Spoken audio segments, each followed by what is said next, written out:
When we sat in that conference room as writers and artists and editors, all we wanted to do was tell a good story. It was very much driven by, first of all, let's tell the dramatic end of it in terms of Superman's death. And secondly, let's really talk about who Superman was. The death of Superman itself is not even a story. It is just a slugfest. It's not anything but the beginning of a story. And that's why I was really happy with all the funeral stuff, because that was where you got to the meat of what Superman's death would mean to the world. In my comic Man of Steel, because I did the funeral, I tried to show how Superman's death affected everybody. Bibbo, who was an old drunken sailor who had won the lottery and had bought himself a bar which he called the Ace of Clubs. He was Superman's pal, and he was affected by Superman's death in that he starts to beat up on a guy who's selling souvenirs of Superman's death.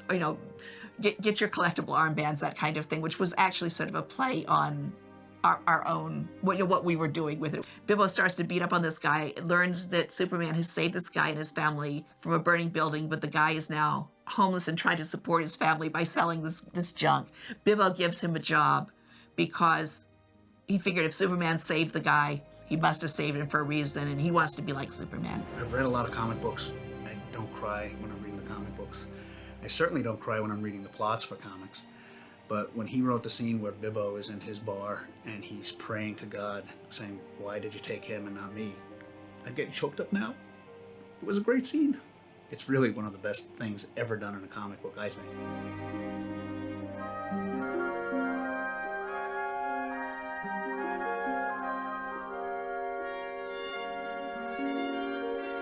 From the thrilling pages of the DC comic, faster than a speeding bullet, a myth is forged. More powerful than a locomotive. A hero takes flight. Able to leap tall buildings at a single bound.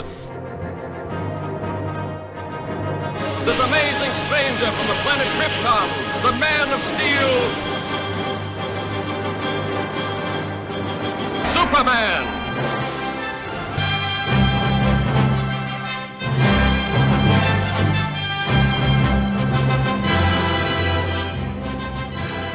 Welcome to Superman Lives. I am Chris.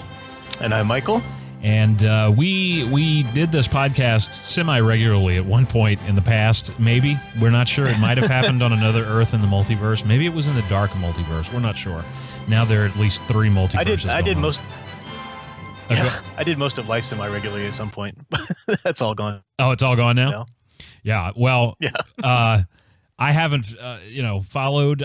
We just haven't had the chance because of real life. It's kept us from doing this, and yet at the same time, I'm going to go ahead and make it sound like we had a plan, and we kind of do. Like, I always thought we would talk about these particular 3 parts or 4 parts of the death, funeral, and return and reign of the Supermen, return of Superman, after they passed. So technically, we're right on schedule because it just ended, I think, a few weeks ago. If you're going weekly, which I tried to do and then gave up on because I just couldn't. You would think once a week you could make time to read a comic book, but it just, you forget, and then you feel a lot of Superman fan guilt, and you want to just lash yourself. Like, how could you call yourself a fan and forget? But it's very different than 1992 when I was a sophomore in high school, and that was my life. If I looked forward to every issue, because it was saving my life from the horrors of high school, whereas now other things going on. So how are you today, sir? Good. I'm steeped in comics. It's my spring break this week, so I'm ready to just basically, I guess I got to do a little bit of family stuff, but otherwise I'm just going to do superhero stuff. I have my new video coming out tonight on the Professor Geek YouTube channel, the series I've been pimping a lot called Stop Screwing with the Costumes, and of course I've talked a lot about Superman's costume already, so this first episode is going to deal with Wonder Woman, and the script's all written, so it's just going to be working on that tonight, editing it, and hopefully posting it, so that'll be my week. Looking forward to that, and congratulations on having a spring break like that. That's wonderful. Yes. And much deserved. I know that you know, because a lot of people think, oh, these college professor types don't work hard. Those people are idiots. They probably didn't go to college, so what do they know? But much needed. So I'm glad you get that. And I saw your first installment on the costume series there, and it's wonderful. And then talking about Wonder Woman, there's so much there that if you look at that Snyderverse Gal Gadot costume, there's so much missing. So I know you're going to talk about all of that symbolism and that, you know, my wife tried to do something the other day, and we got into a fight, and I kind of had to stop for a second and go, is this really happening? Like, is this what I'm prioritizing and really jeopardizing? But she said, well, I want to, we had an HBO preview weekend, and she said, hey, I'm going to record Wonder Woman. And I said, now, when you say record Wonder Woman, does that mean record and then watch later, or do you just want to record it because, oh, look, we can record it right now because it's on? And she's like, well, of course, why else would I record it except to watch it? And I said, well, you see, I just don't understand why you would. And I said, I'd really prefer that in this house you don't watch it. And she said, well, I can watch whatever I want because this is my house too. And I said, okay, I guess I can't really argue that. But that is true. But I say that because that movie is out there on HBO, unfortunately, but so too was the animated Wonder Woman movie about 6 months ago, and we watched it. Yes. And it is so much better, and Brilliant it ties movie. it really, really good. A little more, I mean, that's it's a little heavy on the warrior stuff, and I know that's her angle now. She's always been a warrior, but they got the ambassador side. She's not an assassin, a god assassin, and also the costume's intact. And so I know you will do a beautiful job of explaining, you know, the origins and what's tied into her first appearance and why she looks the way she does. And so looking forward to that. And that's a great segue because on this episode, when we're going to be focusing on the Funeral for a Friend story arc, we want to talk about news. And as soon as we are done, probably we'll do our next episode before it technically would fall because we will want to be prepared. In June, Brian Michael Bendis's story, Man of Steel, his new miniseries, that is I guess, prologue to his new run or his new take on Superman, will launch. So we want to cover that. We want to be as current with that as possible. And of course, he's got a story in Action Comics 1000, which is just a little over a month away. I'm so excited. And he's unfortunately teaming up with Jim Lee to do the art on that, but there's so much other amazing art and writing in that I'm not being negative about it. I'm open-minded. So so just to kind of, if you're not even sure what we're talking about, Brian Michael Bendis, who's been at Marvel his entire career outside of his independent stuff that he's done. Of course, he's written Powers, and that's really all I'm familiar with independently. Do you know any of his other independent work? Not really. All the only things I know of him are from Marvel. So. Okay. Yeah, he has Powers, which is kind of a cool idea, I guess. I read one issue and it wasn't superhero-y enough. It is about superheroes. And cops having to rein them in and all this kind of stuff. But he really made his name, I think, on Ultimate Spider-Man, and I maintain that next to the Lee Ditko stuff, and then, you know, some of the later stuff with Lee and John Romita, this is right up there. I mean, it is great all the way through. He eventually kills off Peter Parker, but he did bring him back, so I can forgive that. And that brought us Miles Morales, and that's a character that has a lot of strengths too. But his run on the Peter Parker story was amazing. And what gave me hope when I heard that he was going to take over Superman, which he is going to take over Superman in action, and he will be very much like John Byrne 30-something years ago. He will start with a series called Man of Steel, a weekly limited series. I mean, it's exactly like what they did with Byrne, and then he will take over Superman in action. Unfortunately, they are going to renumber and restart Superman yet again, and I'm sure that's going to go away because Superman is going to reach its 1000th issue in about a year. They just passed, didn't it just pass 900 a few months ago? I believe, and there were two covers. I think so. Yeah. And one says 900, and the other one. So they're going to probably. It may be longer because it will no longer be twice monthly. So maybe they're stretching it out. I don't know why they wouldn't have rushed it, but whatever. Who knows what they're thinking at DC? So the way that he wrote the Daily Bugle and, Phil Urich and all that kind of stuff, and Peter working there really gives me hope for that side, which we have not seen in the comics. Oh, geez, man, I would say we haven't seen that maybe since Jurgens was on way back in the beginning of, right before Jeff Loeb took over. We haven't seen a focus on the bullpen and on the newspaper side and investigative reporting, and that is something that Bendis wants to focus on. So a lot of fans saying this is terrible. Michael and I both, of course, well, he's open-minded and more positive. I was really just putting on my yellow ring of fear and red ring of anger. But now I'm a little more open-minded. So, Michael, what are your thoughts as we've learned more about this? How do you feel? Well, there definitely is cause for concern. I mean, that's not unfounded in any way. Bendis has been towing the politics line at Marvel for a while now, and he's really not done anything wonderful with Iron Man, which has been his last title. And under his watch there, we've had Riri Williams come in and be the new Iron Man / Iron Heart, yet being the one under the Iron Man title, and Tony Stark sort of kind of killed off, but not really, and relegated to some weird AI and everything. So that's been all part of the bigger issues that Marvel's been having over there, with just sort of like disregarding all of these huge names and these characters that people have known and loved, disregarding, mistreating, and honestly insulting a lot of the times. I mean, Thor's no longer worthy, and this character, Cap, is just an old guy now, and this is, you're just really trying to disregard and shovel these guys under the carpet as much as possible to clear the way for the new versatile characters they wanted to bring in, our diverse characters. And diverse characters are fine. They've made some pretty decent ones, but the big issue has been, stop just don't crap all over the characters that people known and love for so long, just to get them out of the way. There's room for everybody. So that was one of the problems, and Bendis's run was a huge part of that. Now,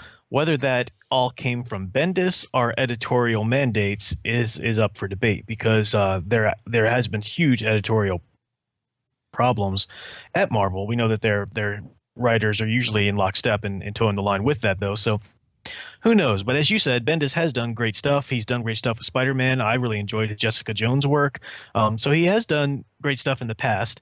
What I'm really ticked off about is the entire ad campaign. Everything that comes out of Bendis's mouth right now on any website, I'm just so sick of hearing about it, because it's all vague and it's all sensationalized, and it seems so crafted to get a big response. I mean, he says things on the one hand, like how they really understand Superman, and he wants to get Superman back to his kind of true traditional iconic roots, and all that sounds wonderful. It gets me very excited. But then he keeps on with the other crap about this is gonna just totally pull the rug out from under Superman. It's gonna be just no one's ever seen this coming. We're just gonna shake things up so much. And in the Rebirth world, especially coming off of Dark Metal, we don't need to shake things up and bring catastrophes in and new things characters have never encountered before. I mean, need good stories, but the whole Rebirth thing is about infusing that heart back into it. And yes, there are ways to do both, but I just the whole ad campaign just annoys me, because it seems like he's talking out of both sides of his mouth. It's kind of like when they were announcing Rebirth and like, hey, it's a reboot, but it's not a reboot, but it's a reboot, but really it's not a reboot, Yeah. It's like, we just can't believe anything you guys say until you just give us the issues, Correct. And I guess to some extent they have to do that, but I would like a creator to just shoot us straight and go, you know what? And he sort of kind of did, but man, he then, like you said, both sides of the mouth, very much like, maybe he's running and we don't know about it, but this is all grooming to be a politician at some point, because he's pretty good at it right now. I think all of them over there, they see comics work at, Nick Spencer, oh God, who's now taking over Spider-Man. That's a great fit for him. But anyway, we're not a Spider-Man podcast, but it makes me sick to my stomach. He said You're ready stuff, for the swastika on the chest instead of the spider. Yeah. Oh, I can't wait for him to then be replaced by a Cosmic Cube evil Spidey, who will then wear green armor. And, oh, geez, please, I hope it doesn't. Because the cover art for the issue, his first issue, looks great. But again, that's just the art. It looks classic, and all the villains look great. The thing he shot us straight with was they should be worried about the marriage. He did an interview on Word Balloon with John Suntress, which is a great interview, and you really get an idea of who this guy is and his take on Superman. But he says one thing like, we're following what Jurgens and Tomasi have done for 2 years. We're not undoing any of that. Then he'll, in the same sentence, like you said, he'll say, oh, but fans should be worried about the marriage because it's a delicate, beautiful thing. And I take that to mean, in the context of that interview, that something is going to happen. And there's a lot of ways this could go. In fact, I was on the CBR message boards, I guess because I self-loathing. I just go on there to torture myself. And of course, everybody there is really cautious, but there's a lot of people who are loons. You know, they're just completely insane. And I said, you know, I really wonder if he's going to undo the marriage or have them separate and have John and Lois move elsewhere, and they're going to not be in the same apartment or what have you. And somebody said, well, that wouldn't be bad because, you know, it's probably just for a year and he'll undo it. As if undoing it makes it okay to do in the begin with. That's Marvel's take. Yeah. You know, we can, you know, Superior Spider-Man. Well, they're going to undo this eventually. That was actually not a terrible story, but it was just, I don't know if it was the right time. But best example is what they did with Cap. Even though you're going to undo it, sort of, kind of, the damage is done. And so the idea that we're going to look back possibly on a Superman story where they were separated. Now, to be fair, they went through a period but they were only engaged, okay? But they went through a period of separation prior because Lois wasn't sure. She had some doubts, you know, and I think they did that because they actually had to stretch it out before they got to the wedding to match up with the TV show, which, of course, was what happened with the death of Superman. But then they got married, and they have never broken up since. Even though Didio tried to erase the marriage, they came back and were married and have John. So the idea that even if it's just, you know, I am all about the realism of a marriage, and especially this one, which only Lois Lane, I think, could be married to Clark Kent because she's a remarkable woman, which Bendis has said, you know, she's the most fearless woman in the DCU. And I would not argue that. And I think their marriage is this, he called it a beautiful and delicate thing. I don't disagree. But if we're going to see some of this kind of, it's almost like we want to treat this character like Superman, iconic, etc., but then we want to treat that relationship as if it's just another marriage by having squabbles, and there are squabbles, but they're not petty. And they're, you know, I think that Tomasi and Jurgens have treated the marriage beautifully, especially Jurgens in Lois and Clark. He's treated it just beautifully. The struggles that they have, the balance that they have. To me, if anything, if they haven't broken up yet, with now having Superboy as their son, a superpowered boy, going through all the stuff they've gone through, to me, and being split into two people, if that hasn't split them up, I find that really hard. Any idea you throw at me, this is why they're going to separate for a while. No, I don't buy it. So even if it happens for a year, I'll be very disappointed. And I'm just, you know, he says he's got big plans for Jimmy Olsen that he can't reveal. And I don't know why, but I wonder what that means because it could very well. I mean, I thought in the New 52, they finally had Clark tell Jimmy that he's Superman. That would be great if they brought that back. I've always kind of thought that somebody else should be brought in on the secret. Why not Jimmy? That would be fine. But if it's something else about his past or his, you know, Morrison kind of played with the idea of him being a little bit of a cross-dresser, an all-star Superman, which I never really understood. I know that in the Silver Age he did some of that. But if they go that route and they establish that he's, you know, I don't know what, and they make it a sexual thing, I'm going to be really disappointed. And I'm hoping DC will pull this guy back more than Marvel. Because I almost feel like Marvel Studios, or Disney, I should say, really doesn't care that much about the comics. And they kind of just let that go, or they even direct them to be outrageous and political, this, that, and the other. Whereas I think Warner Brothers has them kind of keep things a little bit more tightly, you know, in place. It's exciting. I mean, the art is beautiful. We saw the 6 covers released finally in color. It's Ivan Rice. He's going to be on Superman, and that's great. You know, and I don't remember who's going to do the art on Action. It's not Dan Jurgens, which I'm bummed about. It's not Jason Fabok, which I'm bummed about. But I think maybe it's actually somebody that was on the Superman title. Is it? Do you know? I can't remember. Not off the top of my head, no. So, you know, we're going to be like Superman was. We're going to give this the benefit of the doubt, and then we will see how far that goes. Already the issues, Man of Steel was actually supposed to start last week of May, and it's been pushed back 1 week to June. It will run weekly through there, and there will be 2 separate specials that will wrap up the Jurgens and Tomasi runs. So I don't like that either. Yeah. I do think in terms of the marriage, I mean, and again, it's just all a matter of interpreting what they're trying to say and how far they're willing to go. But so yeah, you can show us a little more glimpses into the marriage. There are wonderful moments that you can give us without actually having them separate. Or if you need to get them apart for a while, put Lois on assignment or something like that. Don't make them separate because of their marriage problems. Right. But I just remember when you were talking, it put me in mind of a scene in the beginning of James Robinson's Coming of Atlas story arc. I don't know if you remember this, but at the beginning of it, Clark and Lois are at a breakfast table, and they're having a conversation. Lois is jealous because he's going to go do something with Zatanna that day or whatever. And you get some of her interior monologue saying like, here I am, makeup free at the breakfast table. And he's going to go off jaunting with some woman in fishnets or this and that, and she's a little jealous. But then they end the conversation with, they're kissing over the breakfast table, and it's just passionate and everything. And so you get some of the insecurities and you get some of the realities, but it's not over dramatized and made into this big melodramatic, silly thing that just, it wouldn't be in character. So there's that, and that's great. You can have those moments. In terms of Jimmy Olsen, I'm happy that somebody's going to focus on Jimmy Olsen, because I don't really think he's been nearly focused on enough for a long time. Even into the New 52, which I wouldn't want them to really focus on him anyway. But if you're going to do anything with Jimmy, and you are not going to draw on his long history, his long Silver Age history, then I'm done with you. I mean, he's been a lasted lad. He's been so many different versions of himself. You don't need to go into that Silver Age sensibility necessarily, but draw on some of that. If you're going to do anything with Jimmy, don't just make up something new. Don't just slap a rainbow sticker on him now. Do something with his heritage that he already has. Right. Well, and in defense, you think about what Morrison did with Jimmy in All-Star, where he made him kind of this, he knew all the guys at the project, I think it was called, whatever was going on with on the moon there, and he was just he was a world renowned figure. I mean, he was extremely popular, and he ends up having to help Superman, who's been infected with the Doomsday virus, I think was that particular part of All-Star.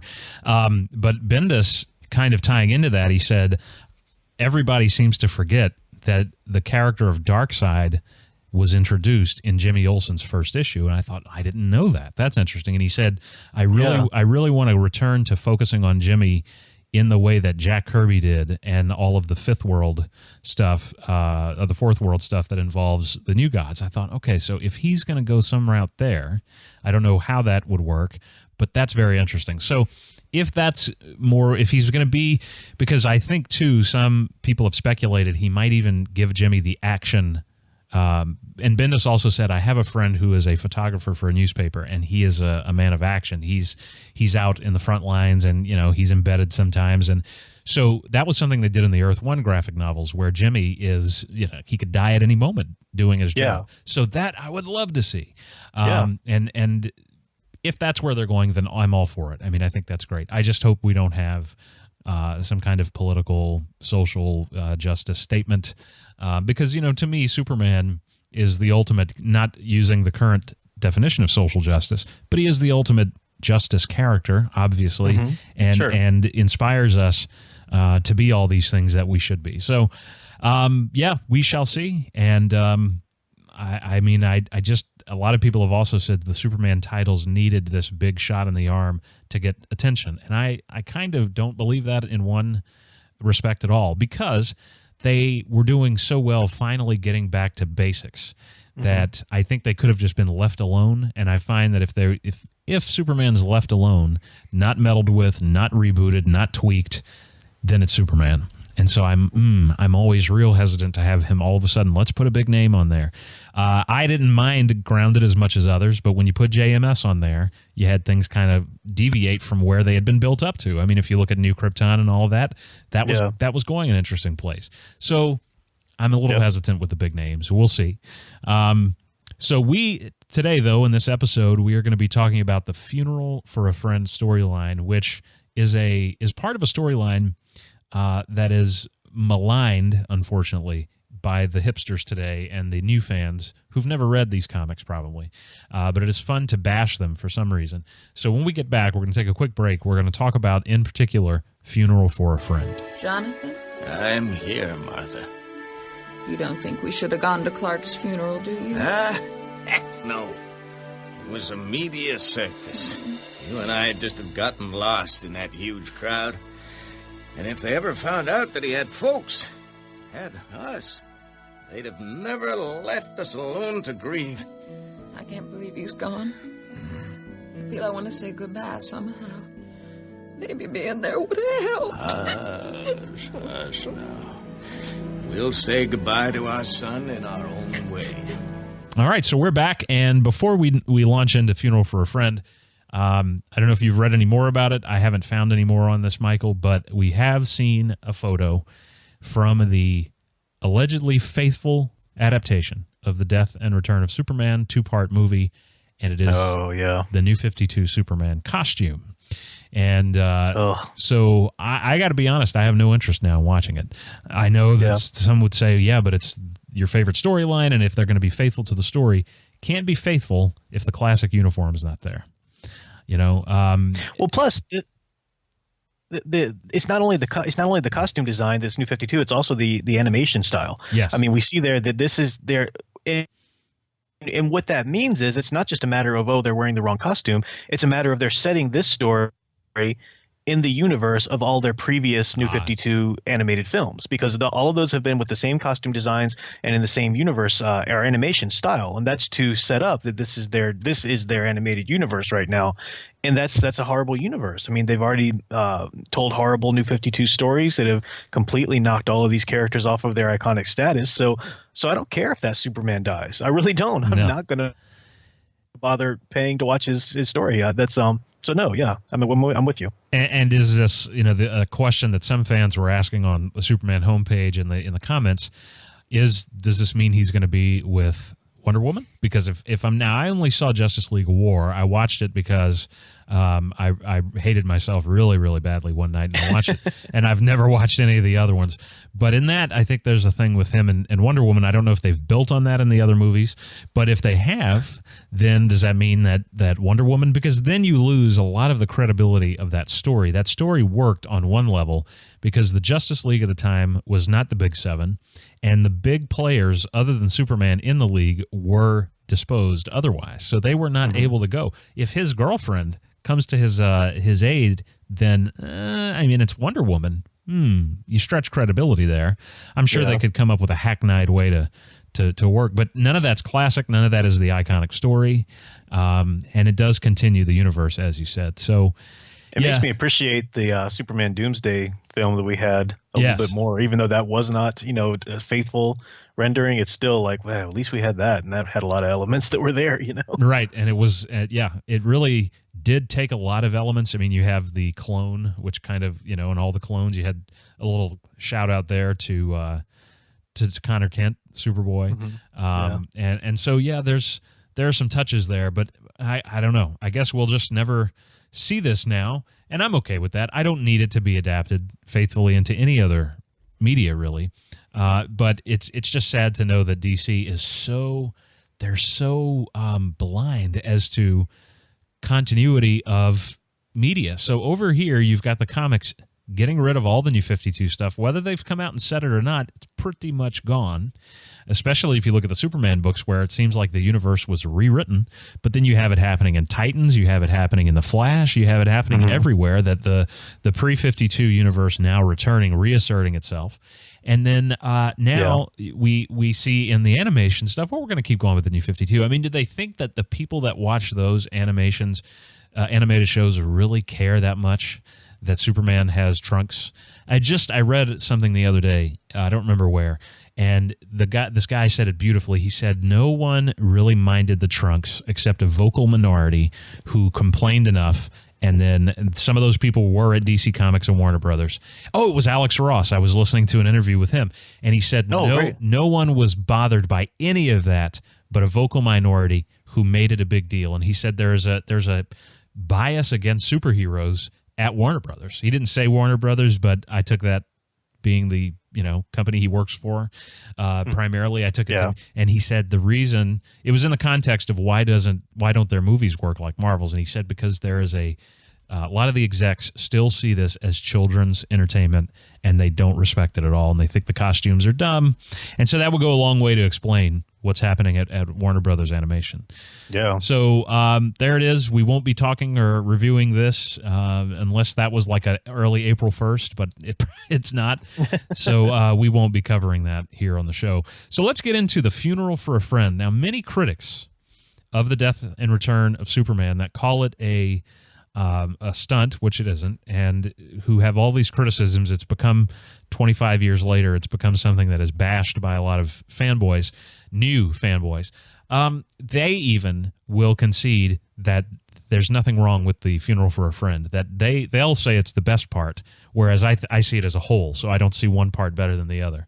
But many will agree this is really the highlight in a lot of ways, at least of part of the story, because you get to see what Superman means to the DCU and to John and Jane Q public, but more beautifully, you get to see what he meant to his parents and to Lois, and that's really the heart of it for me. So what we're going to start with maybe just the importance. What do you feel is maybe the most important thing about this aspect of the overall story, Michael? And then do you have any highlights, maybe moments that stick with you the most? Without rereading it, you can kind of still remember those moments very vividly. Yeah. Well, I think that just the fact that this run existed is really important, because that's the biggest thing that is too often overlooked or rushed over in comic books in general, and that's the denouement of a story. And that's the French word, but it means the after the action, after the climax. How has this changed our characters? How has this changed our world? What are the consequences of this story, this huge ride you've just been on? And we often don't get that in comic books, or we get like 2 pages of it before another writer jumps on and pretends that that didn't happen, or the very next day his adventure is going to happen, and that's what's to be focused on now. And that's often a problem. It's kind of maddening to me as a writer too. So this whole idea of Funeral for a Friend is just a brilliant piece of storytelling, because it really does, as you said, show the import of these events that just happened, and it makes it not just a publicity stunt, but something that's really, because you think about it, the people who rushed for the issues, for the Superman dies, we want to get that one, for the publicity or whatever, those people aren't hanging around for Funeral for a Friend. This is for real comic book fans and real Superman fans that love the character and want to see some grief for him and stuff like that. So just love that nature, the very aspect of him. That was great. Did you want to speak to that, or do you want to go on into their favorite moments? No, I agree with you completely. I really do feel like it was that speculator boom that really kind of started with Image, but it was, continued on with the death of Superman. I don't know that a lot of people that waited in line to buy that issue knew. They don't even perhaps didn't know there was a funeral. They thought it was really the end, So I completely agree. It was for the fans, and it really beautifully, I thought, built up all of the stuff they had worked on since Byrne took over, and only fans would really appreciate that. You see a lot of characters in The Funeral for a Friend that if you're not a regular reader, you wouldn't know who they are. So yeah.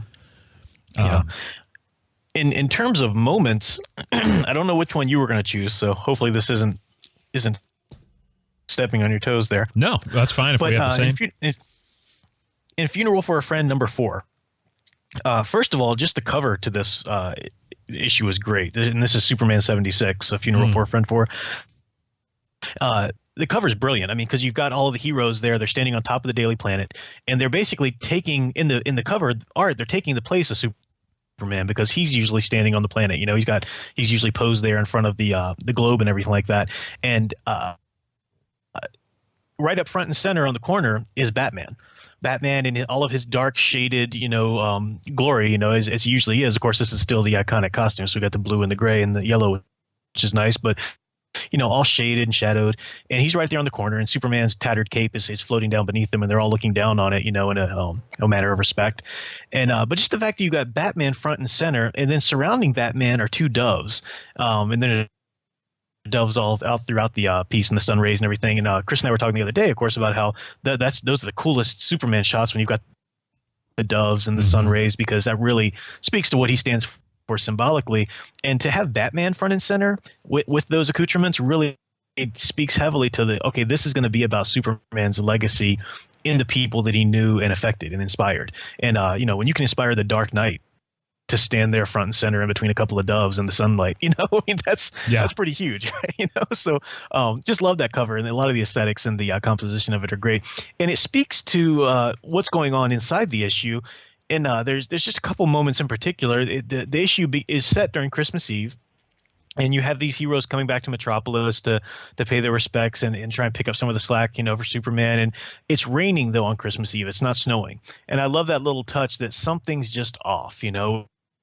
The world's going on and our lives are going on, but it's not the same. Mm-hmm. It's raining instead of snowing. That just shouldn't be. Little touches like that were great, and some wonderful character moments. Like Tim Drake is still relatively new at being Robin at that point and doesn't want to say anything to sound silly or whatever, or ruin the import of the moment for this person that's been lost by these people who knew them a lot longer than he did. But even though he was still quite inspired by him, the big moment though is that Mitch, the character that we talked about during the Death of Superman story, the little punk kid who was kind of a example of the new superhero fans who thought that Superman was cheesy and that kind of thing. He's the one who's the fight with Doomsday takes place, wrecks his house and stuff like that. And throughout that story, he actually kind of sees the light a little bit and tries to support Superman. Well, we finally get to meet him again in this episode. He's just kind of wandering the streets of Metropolis. I don't know if he's run away from home or whatever, but he feels guilty for Superman's death. He's kind of really just really affected by it, and he wants to talk to somebody who knows Superman. He just feels like that would help him get a little bit of closure or feel a little closer. So he talks to Lois and Jimmy for a moment, and then Jimmy goes that extra mile and takes him for dinner to Bibbo's Diner.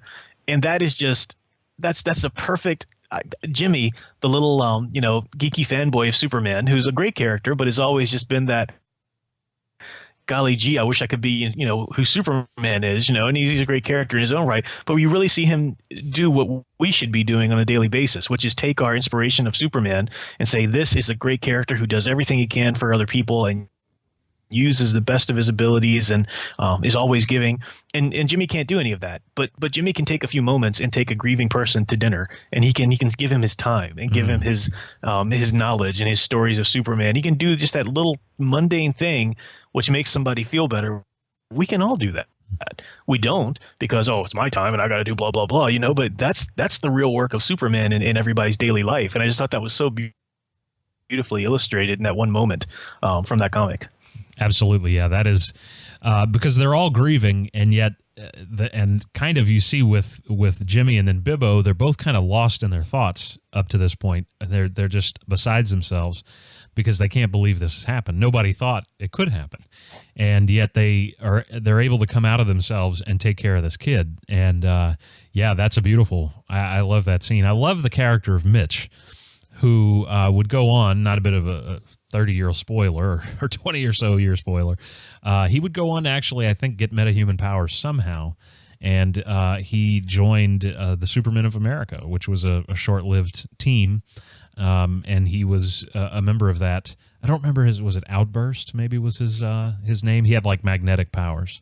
But it was great to see this kid who was, I really think, the stereotypical hater, and we talked about that in the last episode, hater of Superman at the time, who thought, this guy's lame and blah, blah, blah, kind of like I was a little bit at the time. I was into the darker, more badass characters, who realizes what Superman is about and who he is, and is changed by it. His whole life's changed about it, and it even eventually brings them back together, his family back together. So that's a beautiful one there. Mine is, do you have another one? Or is that your? I'll stick with that one. Okay, I have a bunch, and I just want to hit some of them as not. I guess they're all weighted equally. If we're going to say which is the favorite, I don't really know that one is the favorite. One that stands out as a parent that is so painful that I've always, and especially speaking of the Superman Doomsday animated film, if you've never bought that, you need to buy the DVD, not the online version or the digital version, so you can get the documentary that was made about the death of Superman, because it is tremendous. And one of the interviews is with Louise Simonson, who was a writer. She wrote Man of Steel with the great John Bogdanove on art. And she writes about how sad it was to do the story, and she begins to cry. She's so moved by this. And it's 20 years later at this point, how the Kents have to mourn the loss of their son, but no one knows that Superman is their son, of course. And so they have to mourn him in the only way they can. And so you have John and you have or Jonathan and Martha go out with his belongings from his room, which they've kept essentially the same. And they go to the crater where the ship landed and they bury it. And they have a funeral there for him. And it's just heartbreaking because what I can't imagine, first of all, losing a child, but then to not even be able to be there to mourn. And what a powerful idea. I don't know we could have ever seen at any other era in Superman history but that one, because the Kents were alive and they had been built up into such a support network for Clark. And so just that, man, that is huge. And I think, too, there was a reflection on the part of the Kents and on the part of fans who maybe kind of felt like, well, everybody else we know is mourning Superman like what you just spoke to. They're mourning him this one time. They've forgotten about Superman, except for now he's dying. Here's Superman 75. Better buy a copy. But the fans are the ones who are still there after, and they have to deal with it. And you kind of feel like the Kents. We are the ones who are going to mourn in this way. And so that's a beautiful scene. The other one that gets just honorable mention, really. I mean, I actually thought that this was written by Louise Simonson, but I'm realizing now as I look at it that it's not. There's that great scene with Bibbo. Of course, if you don't know who Bibbo is and you're listening to the show, Bibbo, he owns the Ace of Clubs. He's this old boxer and just old,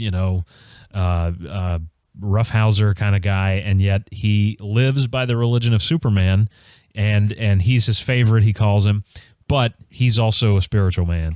And he actually, in his bar, he falls to his knees and he says the Hail Mary for Clark, for Superman. Great. And then he says, take good care of Superman, okay, God, I miss him. I suspect just about everybody misses him. And then he says, God, I got to ask you, why? Why should Superman die when a washed-up old roughneck like me goes on living? And that's, we end with him saying, it ain't right, God. It just ain't right. And that's the end of this issue. I mean, this in a comic book is tremendous, and the emotion of it is just a beautiful thing that I don't think we've ever seen in a fictional character, a testimony to the importance of that character quite like that. The whole funeral storyline, I don't think there's ever been anything like this. Now, maybe in film or television, but I can't even really think of an example there that we would actually feel what these characters are feeling, because this character who has been part of the fabric of Americana is gone. And but for them, he was a friend. And for us as fans, non-fans, non-geeks will never understand. But we have a kinship with these characters. We have a love for them, and we feel like they're very much our friends. And so we took it on a much deeper level, I think, than the casual reader. Yeah. So those are really my big two. The other thing that is very interesting on rereading, that as a kid I probably skipped all of this, so that's why I didn't know about it. But I went back and reread. Of course, Supergirl is developing through this whole arc, which is a nice callback to the original Death of Superman, where he's killed and then doesn't come back. But Supergirl is his secret weapon, had been a secret weapon, and then she takes over. Here, we're seeing that she is working for, and not knowing it, but the real Lex Luthor, who is a clone of himself, pretending to be his son. Convoluted, a little. Yeah. But she is picking it up and trying to live up to that legacy. But what's very interesting in this age of, well, we don't have enough female this and female that and enough representation, you have an issue called The Legacy of Superman. And it deals with certain superpowered characters in the DCU at the time who no one probably remembers today, and how they were trying to fill the void. One of them is Rose and Thorn. And I don't know if you've reread that recently. This character needs to be, I think, brought back tomorrow. I mean, here's a woman who, what a great concept too. It's kind of a Jekyll and Hyde thing where she doesn't know. Rose is the woman who is kind of mouseish, has no idea that she's really Thorn at night, who is this, very empowered vigilante who goes out and fights evil. And I just thought it was really neat to see them, like we see the big heroes of the DCU. We also had these minor leaguers, C-list characters, also trying to fill that void in Metropolis. Like Gangbuster is also a character in here. Where's a Gangbuster comic? I'd love to see that. So this was a time in DC's history when there was such a rich well to draw from with characters and situations and plots and story opportunities that could have gone any number of places. And I would have liked to have seen that more. I think bringing Superman back was probably, they were always going to bring him back, but I wonder if there was an editorial mandate that said, let's rush it a little, because I think they could have gone some side places with these characters and really done something interesting with them. But that just stood out to me. And then finally, and I want to get your thoughts on this, the idea of Superman's body continually being stolen. What did you think? Because I thought that when I read it as a kid, I thought, this is just crazy. That, okay, so is he back? It was just a genius move on the part of the writers. Yeah. Well, it kind of has some historical precedence. On the one hand, it makes scientific sense that his body would be such a valued thing to have because, he's a superpowered alien, and a lot of people you can imagine will want to get their hands on that DNA. But it also has some historical precedence because of all the times that, a really important historical figure has died. There's always been plots to steal the body or plots to do this or that, either for desecration or just because of this piece people wanted or whatever. So it kind of made sense. Some people say it was a little overplayed or whatever, but I don't know. I liked it. I thought it worked. So I did too, because you never knew. And then of course it builds up to that great moment in Action Comics, Our Adventures of Superman 500, which begins the Reign of the Supermen, where yet again his body is missing, and it really creates this moment that is so heartbreaking.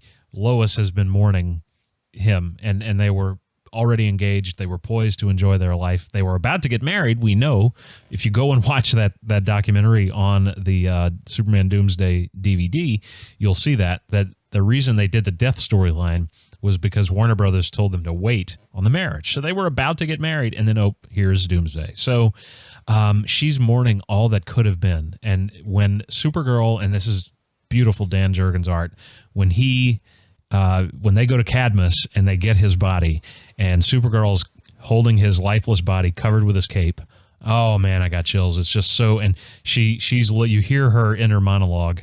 I think either that or it's the narrator saying this woman and this man had a life planned together. They were supposed to have, fairy tale life together, and all of that's gone now. I mean, it's so heartbreaking, so well done.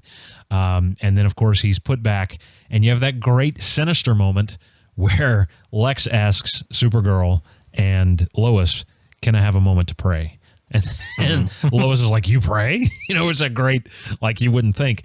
And it's really because he wants to let him know, I got you, that you're gone. Which if you read all the way back to Man of Steel with this version of Superman, Luthor hated Superman primarily at the time. It wasn't the alien thing as much as it became later, because he took Metropolis from him. He took the love of the city for Lex that was stolen. So that was a great callback to that. So I just can't say enough good about this particular storyline.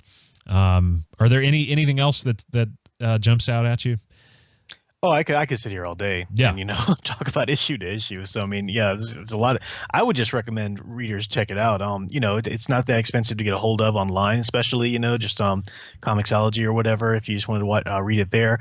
And even if you're maybe on the fence about the death of Superman, as Chris was saying, I can't imagine anybody being on the fence unless they just hated the whole thing, right, that era or whatever. But it's just a powerful story. So any Superman fan should definitely have read it at least once. Yes, absolutely. And there are, I think we talked about this in the first episode, there is a new set that's been released last year, maybe the year before, but they're now in current print, and they have a beautiful connecting spines. So they all have a trade dress at the top that is red over black. and the cover art I think is all Dan Jurgens. And when you put them together on your bookcase, they form the S shield on the side and the Death of Superman. So go and get them. Yeah, they're not expensive. You can get them digitally, of course. And I'm very surprised this hasn't happened yet, but again, I'm really not that surprised. The only thing DC did for the 25th anniversary was release an action figure set, which is admittedly very nice. But then the wonderful omnibus that came out in 2015 was the reprint. No, they didn't reissue another reprint. There's no absolute Death and Return of Superman. That kills me to know that Jim Lee and not Brian Vaughan. Who's the guy that wrote this for Tomorrow? Geez, I can't think of his name. Those guys got an absolute edition, but the Death of Superman does not get an absolute. Yeah, Superman for Tomorrow. Yeah, okay. I don't understand. It boggles the mind. And there are others that have gotten. I just saw that same writer, but the New 52 Wonder Woman story. Beginning arc is going to get an absolute treatment. So just don't understand the thinking going on or the lack of thinking. So this story is not getting the love it should get, but that means all the more reason you should go love it. Go read it. This is iconic Superman. And so what we're going to do in the next episode, we are going to talk about the Reign and the Return. Even though the Reign really is a separate storyline, we're going to combine them together for the sake of wrapping up and opening up the summer to focus on Man of Steel and then the Bendis stuff. And we have some other things, too, we're going to be talking about, focusing on. So we'll take a break, and when we get back, we'll wrap up the show. Breathe, Jonathan! Breathe! Jonathan, I'm here, hon. We're losing him. Oh, don't leave me, Jonathan, please. Clark! We're flatlining here. Jonathan, it's me. It's me. It's me. It's me. Clark. Don't be afraid. Oh, no. I'm coming, son. No, Jonathan. No. Don't leave me alone. All right, we're back, and we thank you so much for checking this episode out. We ask you to share Superman Lives with people you know. I actually, under an assumed name, shamelessly plugged the show on the CBR message boards where somebody said, what are some good Superman podcasts? And I said Superman Lives, even though it doesn't come out often enough. But they don't know. Now they do, if anybody's listening. So we will ask you to share and let people know. We think we're doing a pretty good thing here. And we, of course, have tons of other projects. Michael, you want to tell us what you're up to lately? In addition to the Professor Geek. Sure, yeah, Professor Geek YouTube channel. You can just do a search there. But yeah, the Iconic Superman page is, I also wanted to thank the listeners who come to us through there. That's the Facebook page for Superman that I have been running for a while, and Rob and others, some of the fans have continuously asked us, when's Superman Lives coming out again? When's another one coming out? So that's very encouraging. Sorry to be so inconsistent, but thanks to those fans there. And yeah, I think that's well, the whole Iconic pages. I mean, we just got a lot of stuff going on, so it seems like you can just do a Google search and find a plethora of information on us. Absolutely. And of course, we also thank Ben Woods, consistent fan, consistent fan. Ben. Super Ben. Super Ben, a great guy. And Ben, this is up on YouTube exclusively now, buddy, so you're good to go, because I know he used to always ask, when's it going to be on YouTube? Well, we figured out we can just do it through YouTube and save a lot of money on hosting. So we also do our individual podcasts. We do Holy Roman Fanboys with Al, and I do The Geek Show with Chris Moe, which has been hit or miss. I've really been in a state of depression and just tried to come back from it after The Last Jedi. And I'm getting there, but it's also been quiet. There hasn't been a whole lot of stuff. And so the Geek Show will return. And I'm hoping to have Michael on soon as a guest as well. So be on the lookout for that. We'll have links to all of our stuff, Professor Geek channel, as well as the Geek Show in the show notes. Al, we're thinking of you, buddy. We need to have Al on one day. Talk about something that because I don't know if Al's read any of the comics. Probably it's been a while since he's read any. He doesn't follow the Superman stuff. We can get him talk about Smallville, though. He loves that. Yes, we do, because I am now in season 4 or 5, rather, I think. All I know is, I don't remember the season, but the stuff with Lana being a witch, the descendant of a witch, why, God, is this happening? Like, why? It needs to stop. It's awful. I think you and I can talk about that. We need to do an episode definitely with Yeah, I need to rewatch that and talk about it. There's one reason I do like it though. There's a scene where Lana's possessed by her ancestor witch, and then there are other two witch friends she had back then in the 1600s or whenever, and they possess Lois and they possess Chloe, and they are dressed very provocatively and very attractively, and they go to a party, and they're wearing black leather. And okay, so anyway, but we'll stop there because speaks to us 90s goth fantasy. Yes, teenage years people. Oh, I was watching that with my family the other day, and I thought there's so much right now that I can't say out loud. Just yeah. So, but that's the only reason the storyline is good, because otherwise it's like they couldn't figure out what to do with Lana, so they sent her off to Paris, and then now her ancestor was a witch. I don't know.